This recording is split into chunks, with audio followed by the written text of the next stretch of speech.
انسان کے لیے اس سے بڑی سعادت اور کیا ہو سکتی ہے کہ اپنے مذہب پر اپنی عبادت گاہ میں اپنی جان قربان کر دے۔ مذہب وہی زندہ رہے گا جس کے ماننے والے اس کی ناموس پر زندہ جل جانے کو سعادت سمجھے۔ دوسرے نے بڑی دلیری سے کہا، اسلام مر رہا ہے، عیسائیت زندہ رہے گی، یہی ہمارا مقصد ہے۔ انہیں ایسی باتوں سے روکا نہ گیا، بلکہ ان کو خراج تحسین پیش کیا گیا کہ اپنے مذہب کے اتنے پرستار اور شیدائی ہیں۔ اس میں کوئی شک نہیں تھا کہ ان میں ذہانت اور فہم و فراست تھی اور ان میں جذبہ تھا۔ ان کی باتوں میں بھڑکانے والی بات نہیں تھی۔ انہوں نے صاف الفاظ میں بتا دیا کہ سامنے والی چٹان کی سیلوں اور گھنی جھاڑیوں کے اوٹ میں تیز شعلوں والے فانوس جلائے جاتے تھے۔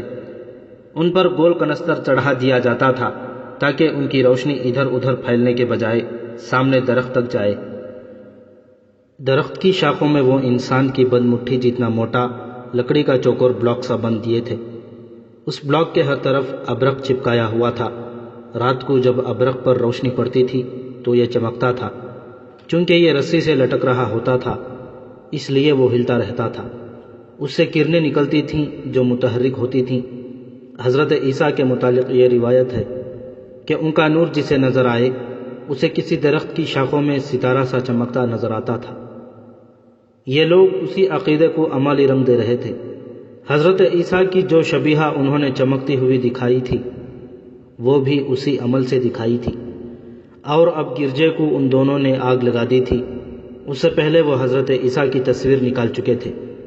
وہ زخمی جانباز مرنے سے پہلے درخت کی طرف جو اشارہ کر گیا تھا وہ لکڑی کا یہی ٹکڑا دکھانا چاہتا تھا جس پر ابرق چپکا ہوا تھا۔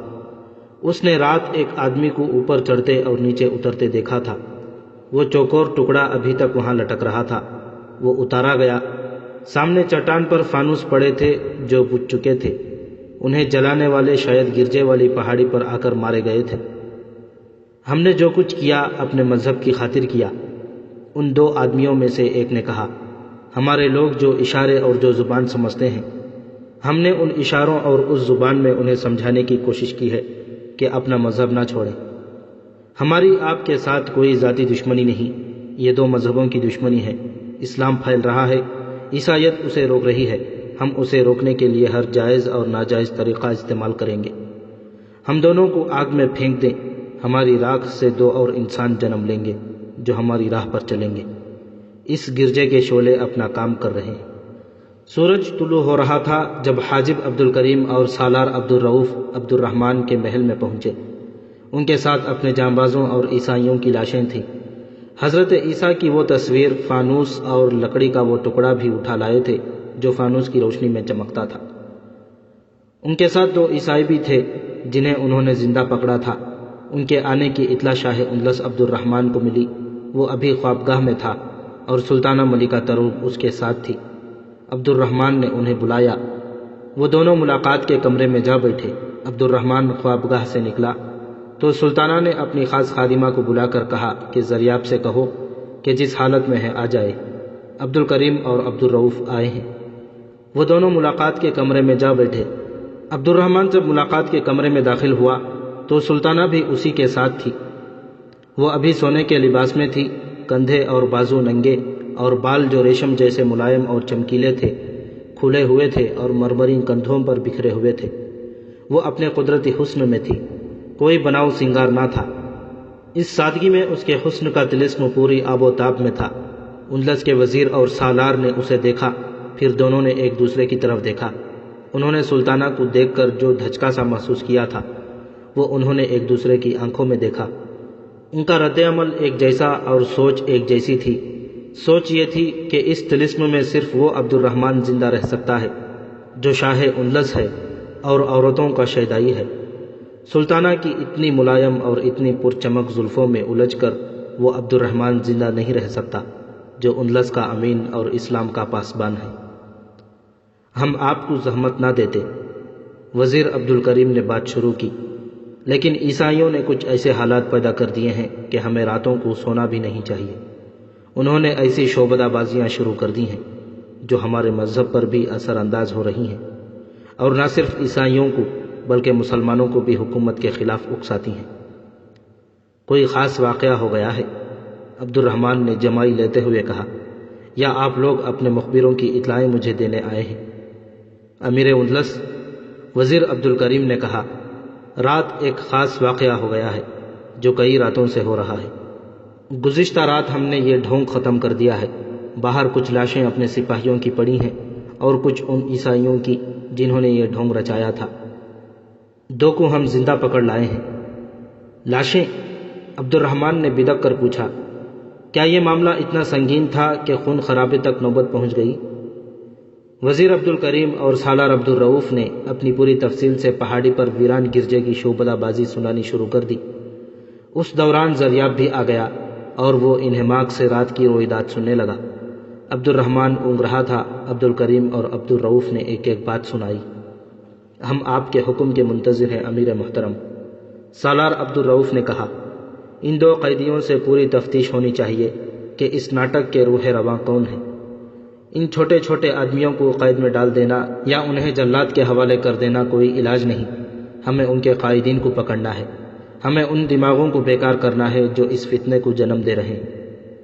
گستاخی معاف شاہ اندلس، عبد الرحمن کے بجائے زریاب بولا، قابل احترام وزیر اور سالار نے جو کارروائی کی ہے یہ عیسائیوں کے مذہب میں دخل اندازی کی مترادف ہے۔ اگر وہ لوگ اپنے مذہب میں شعبدہ بازی کرتے ہیں تو کرتے رہیں، ہمارے مذہب کو اس سے کوئی نقصان نہیں پہنچ سکتا۔ انہیں ایسے ڈھونگ رچانے دیں تاکہ عیسائیوں کو پتہ چل جائے کہ عیسائیت اور اسلام میں کیا فرق ہے۔ انہیں جلدی پتہ چل جائے گا کہ اسلام ایک مذہب ہے اور اسے شعبدہ بازی سے تقویت نہیں دی جاتی۔ زریاب، وزیر حاجب عبد الکریم نے گرج کر کہا، ہم امیر اندلس سے مخاطب ہیں، آپ سے نہیں۔ ہمیں حکم اپنے امیر سے لینا ہے، امیر کے درباری گویے سے نہیں۔ امیر محترم، یہ سب ڈھونگ ہمارے مذہب کے خلاف رچایا گیا ہے۔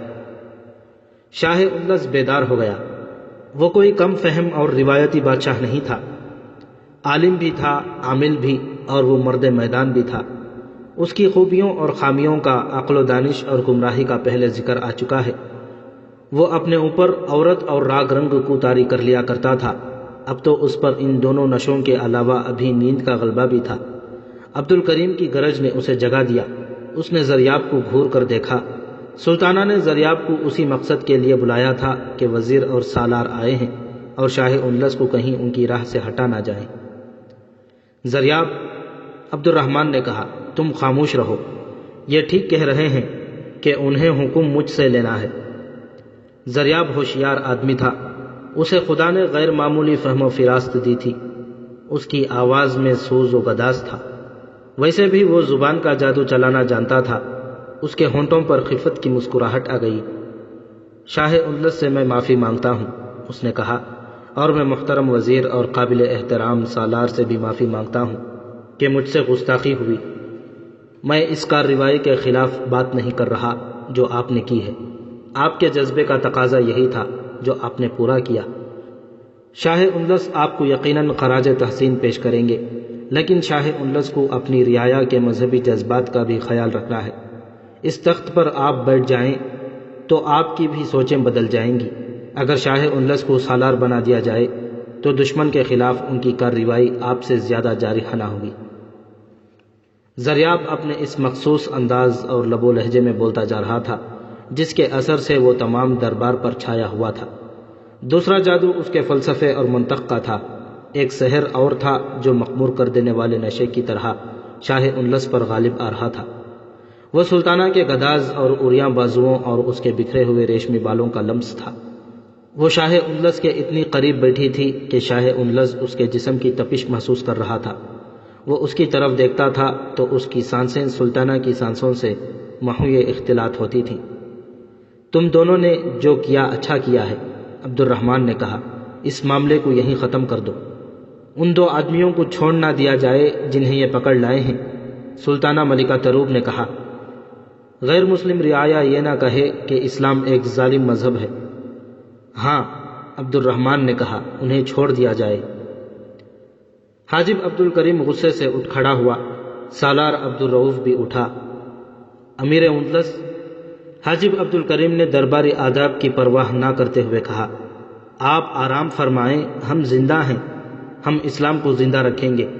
اسلام کی پاسبانی ان شہیدوں کی روحیں کریں گی جن کی لاشیں آپ کے دروازے پر پڑی ہیں اور جنہیں آپ نے ایک نظر دیکھنا بھی گوارا نہیں کیا۔ آپ نہ دیکھیں امیر اندلس، سالار عبدالرؤف نے کہا، انہیں خدا دیکھ رہا ہے۔ آپ بیٹھ جائیں، عبد الرحمن نے ایسی آواز میں کہا جس میں شاہانہ جلال نہ تھا۔ میں سن رہا ہوں، میری بھی سنیں۔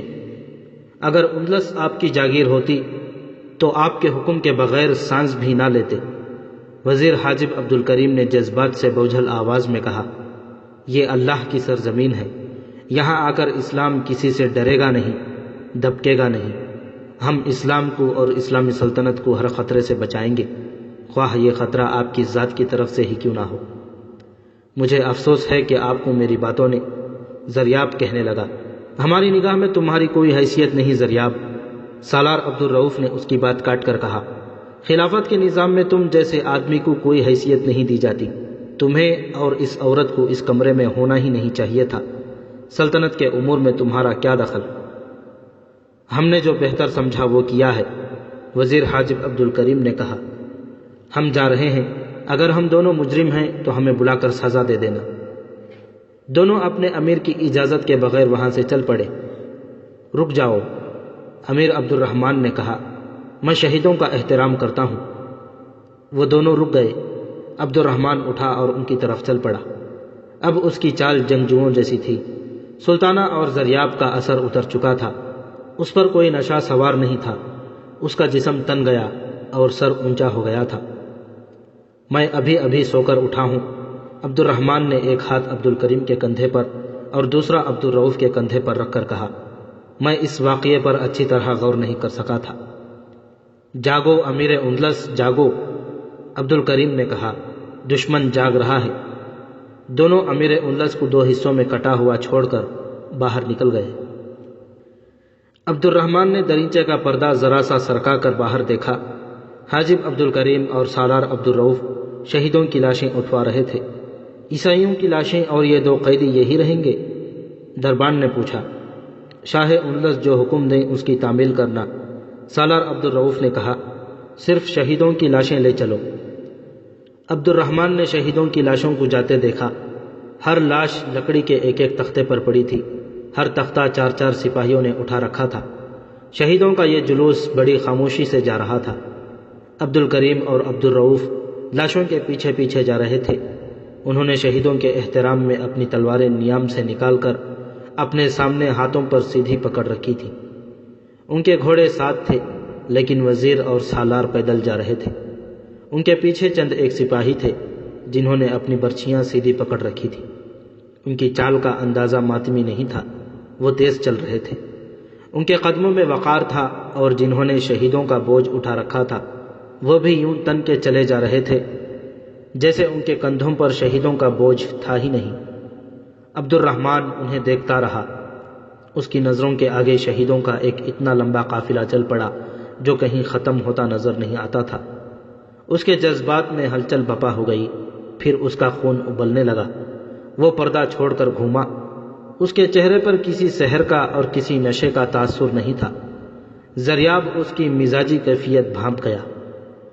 انہوں نے جو کچھ کیا ہے ٹھیک کیا ہے، جو کہا ہے ٹھیک کہا ہے، زریاب نے کہا، لیکن انہیں آپ کے جاہ و جلال کو یوں نظر انداز نہیں کرنا چاہیے تھا۔ میں اپنی غلطی تسلیم کرتا ہوں شاہ اندلس، لیکن محترم وزیر اور سالار کی اس حرکت کو نظر انداز نہیں کیا جا سکتا۔ کیوں نظر انداز نہیں کیا جا سکتا؟ عبد الرحمن نے رعب سے کہا، انہوں نے دیانت داری سے اپنا فرض ادا کیا ہے۔ میں انہیں اس صورت میں بھی خراج تحسین پیش کر سکتا ہوں کہ ان کی بدتمیزی کو نظر انداز کر دوں۔ اور زریاب اور سلطانہ تم بھی سن لو، میں تمہیں آئندہ اپنے وزیر اور اپنے کسی سالار کے ساتھ اس طرح بولنے کی اجازت نہیں دوں گا۔ یہ سلطنت کے مسئلے ہیں، ان میں وہی دخل دے سکتا ہے جس کی ذمہ داری ہے اور جو ان سے واقف ہے۔ زریاب اتنا جھکا کہ بالکل دوہرا ہو گیا۔ اسے دیکھ کر سلطانہ نے بھی سر جھکا لیا۔ سلطانہ، عبد الرحمن نے بارعب آواز میں کہا، میرے غسل کا انتظام کرو، فوراً بعد ان دونوں عیسائیوں کو میرے سامنے لاؤ۔ انہیں سزا قاضی القضات دیں گے، لیکن میں معلوم کرنا چاہتا ہوں کہ ان کا ارادہ اور مقصد کیا ہے۔ سلطانہ کمرے سے نکل گئی۔ عبد الرحمن سونے کے کمرے میں چلا گیا اور زریاب باہر نکل گیا۔ اس نے سپاہیوں سے کہا کہ دونوں قیدی اس کے حوالے کر دیے جائیں۔ وہ دونوں عیسائیوں کو پرے لے گئے اور ان کے ساتھ باتیں کرنے لگے۔ غسل کے بعد امیر اندلس عبد الرحمن اپنے خاص ملاقات کے کمرے میں بیٹھا تھا۔ اس کے سامنے دونوں عیسائی قیدی کھڑے تھے، زریاب بھی موجود تھا اور یحییٰ بن یحییٰ بھی۔ اگر تم سچ نہیں بولو گے تو ایسی اذیت ڈالوں گا کہ مر مر کے جیو گے۔ عبد الرحمن نے قیدیوں سے کہا، یہ کس کا دماغ تھا جس نے یہ ڈھونگ سوچا تھا؟ میں اس دماغ کی تعریف کرتا ہوں لیکن وہ سزا سے بچ نہیں سکتا۔ اگر تم دونوں بتا دو تو میں تمہیں چھوڑ بھی سکتا ہوں۔ کیا گناہ کیا ہے ہم نے؟ ایک عیسائی نے ایسے لہجے میں کہا جس میں غم اور غصہ تھا اور مظلومیت کا تاثر بھی۔ ہم آپ کی رعایا ہیں۔ آپ اپنے وزیر اور سالار کے مقابلے میں ہمیں ہی جھوٹا کہیں گے، مگر حقیقت کچھ اور ہے۔ ہمارے اس گرجے کو آپ کے حاکموں نے آگ لگوا دی ہے جو حضرت عیسیٰ کے زمانے سے کھڑا ہے۔ اسے آپ کھنڈر کہیں گے، لیکن ہمارے لیے یہ گرجا اتنا ہی مقدس تھا جتنا آپ کے لیے خانہ کعبہ ہے۔ ہم کبھی کبھی رات کو وہاں عبادت کے لیے جایا کرتے تھے۔ آپ کے سپاہیوں نے ہم پر اس وقت گرجے میں حلہ بول دیا جب ہم عبادت میں مصروف تھے۔ ہمارے تمام آدمیوں کو قتل کر دیا گیا اور ہمیں پکڑ کر لے آئے ہیں۔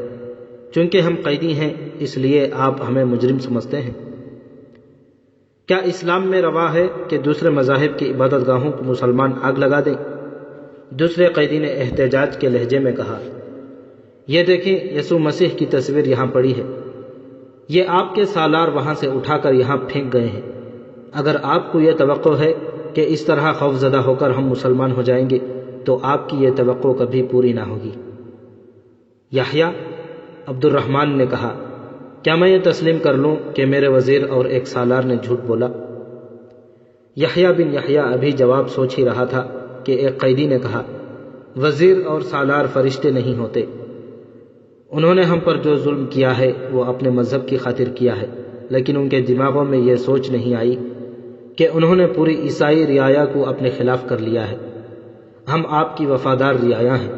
فرانس کا بادشاہ لوئی اور ادھر الفانسو عیسائی ہے، مگر ہم انہیں اس لیے اپنا دشمن سمجھتے ہیں کہ وہ آپ کے دشمن ہیں اور وہ سلطنت اندلس کے دشمن ہیں۔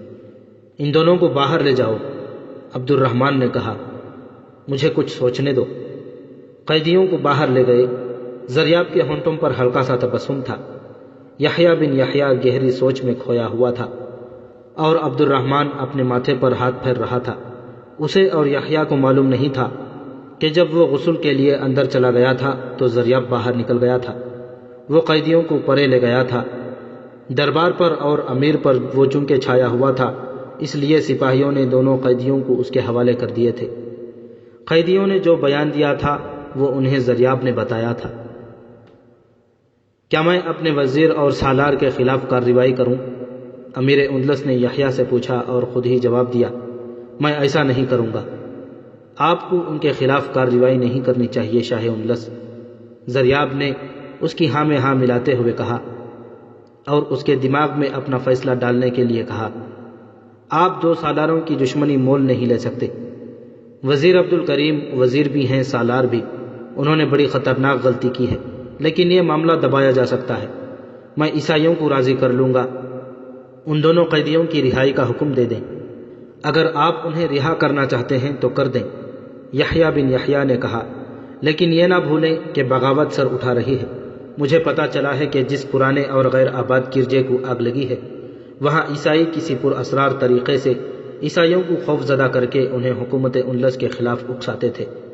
یہ معلوم کرنا آسان نہیں ہوگا کہ گرجے کو آگ کس نے لگائی ہے۔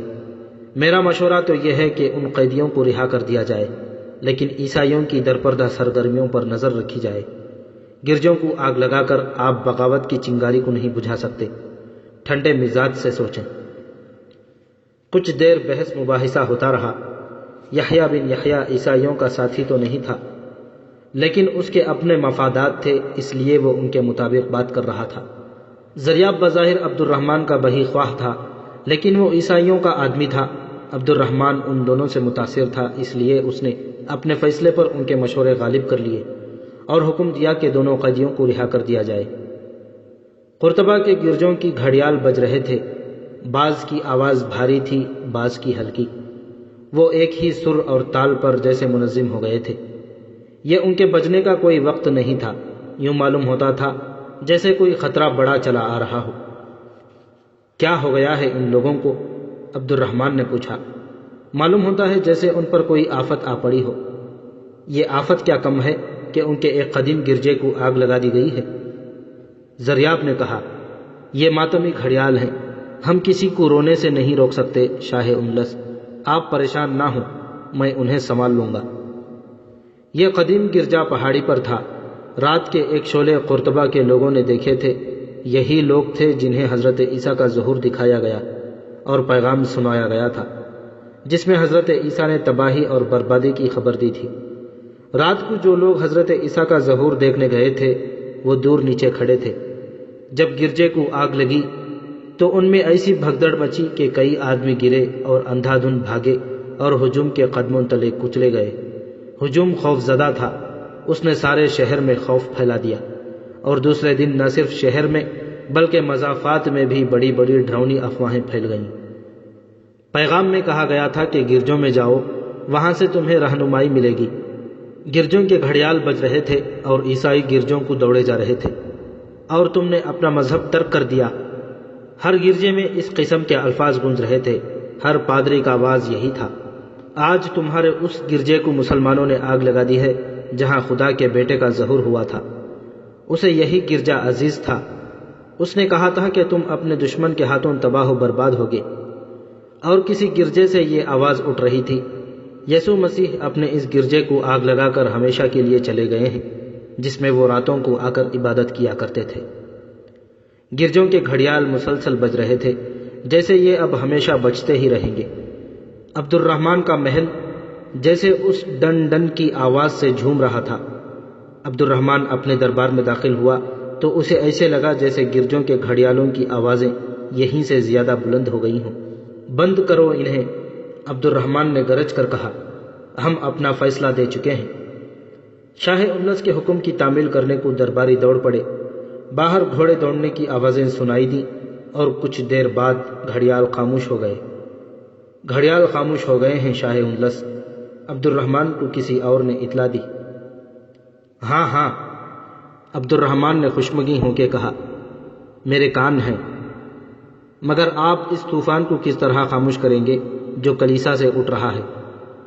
وزیر حاجب عبد الکریم نے کہا، جو اپنے رتبے کے مطابق عبد الرحمن کے قریب بیٹھا تھا، آپ اس انسانی آواز کو کس طرح خاموش کریں گے جو گرجوں سے اٹھ رہی ہے؟ امیر انلس، میں ابھی ابھی شہیدوں کو دفن کر کے آیا ہوں۔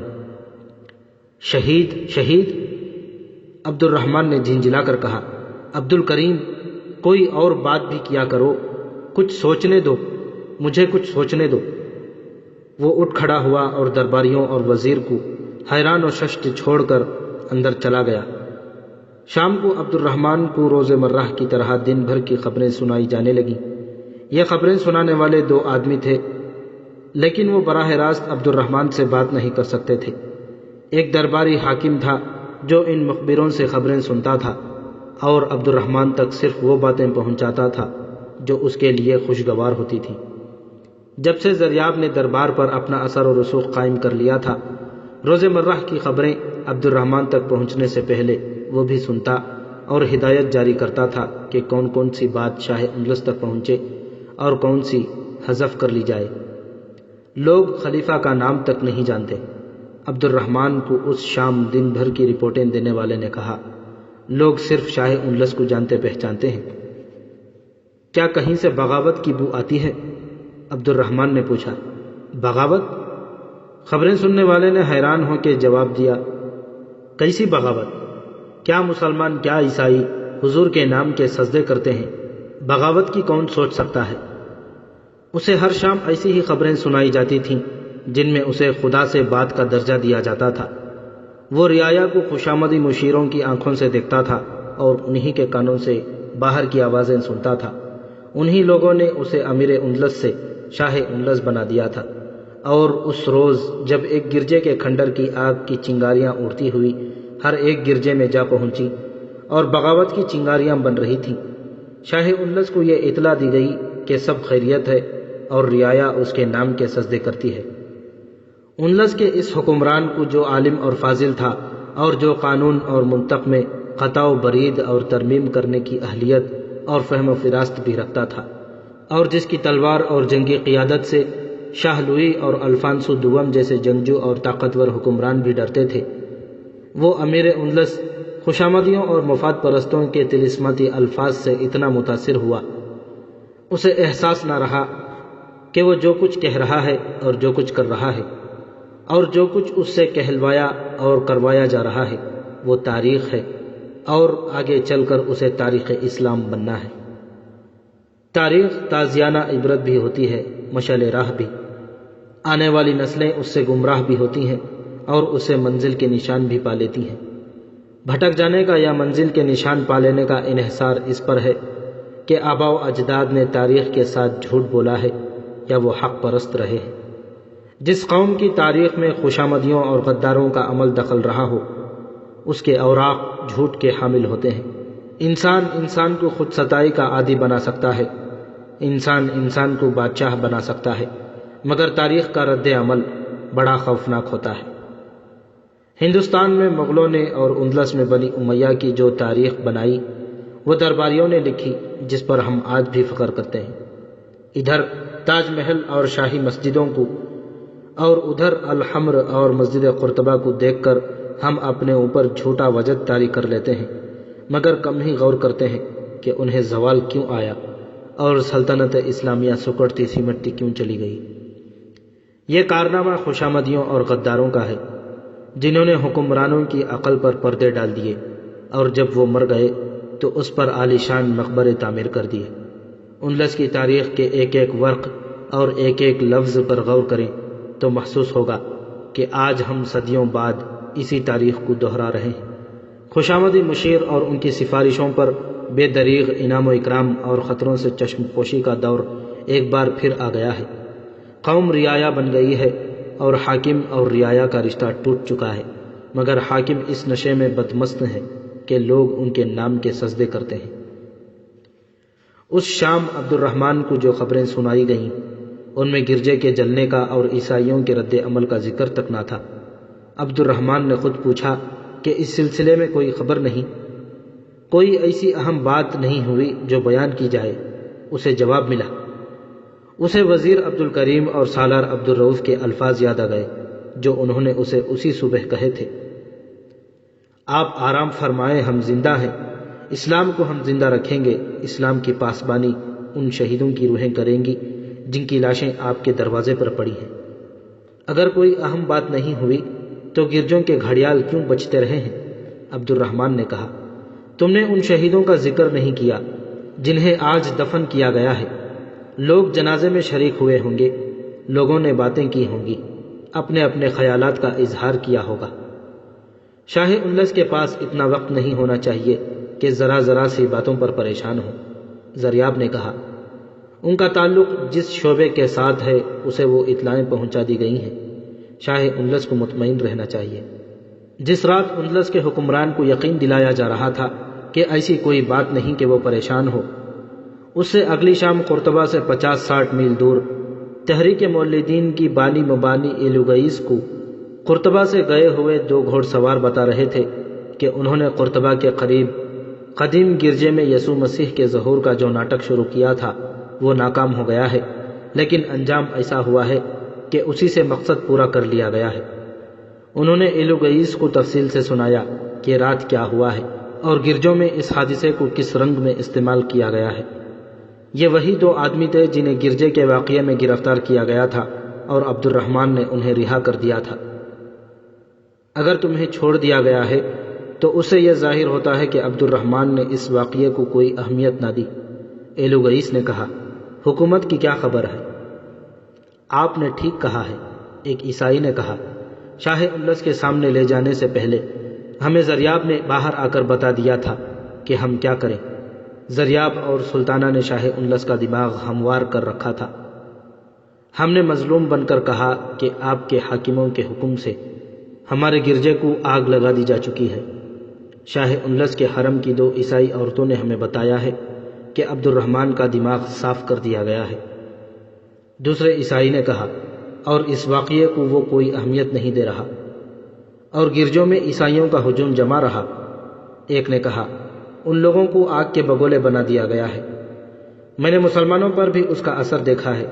دوسرے نے کہا، بیشتر مسلمان تسلیم کر رہے ہیں کہ حضرت عیسیٰ کا ظہور ہوا ہے، اور یہ آگ انہی کی بددعا سے لگی ہے۔ اس آگ کو ہم اب سرد نہیں ہونے دیں گے۔ ایلوگئیس نے ساری بات سن کر کہا، تم واپس قرطبہ چلے جاؤ، میں مریدہ جا رہا ہوں۔ وہ جس پادری کے ہاں ٹھہرا ہوا تھا، اس نے ایلوگئیس سے پوچھا کہ وہ مریدہ کیوں جا رہا ہے، قرطبہ کیوں نہیں چلا جاتا؟ تحریک کی ابتدا بڑے اچھے طریقے سے ہو گئی ہے، اسے وہیں سے آگے بڑھایا جائے۔ پورا اندلس میری نگاہ میں ہے، ایلوگئیس نے کہا۔ اس وقت مریدہ میں حالات ایسے ہیں کہ ایک چنگاری کی ضرورت ہے، اسی لیے میرا ساتھی ایلیارو وہاں گیا ہوا ہے۔ وہاں ایک مسلمان حاکم ایسا ہے جسے ہم بغاوت کے لیے استعمال کر سکتے ہیں۔ میری کوشش یہ ہے کہ بغاوت کا الزام اپنے اوپر لینے کے بجائے بغاوت کا قائد کسی مسلمان کو بنایا جائے۔ کیا آپ کو کسی ایسا مسلمان مل سکتا ہے جو اپنی حکومت کے خلاف ہتھیار اٹھائے؟ پادری نے پوچھا۔ مجھے ڈر ہے کہ کوئی مسلمان آپ کا ساتھی بن کر آپ کو قید خانے تک پہنچا دے گا۔ آپ گئے تو تحریک یہیں ختم ہو جائے گی۔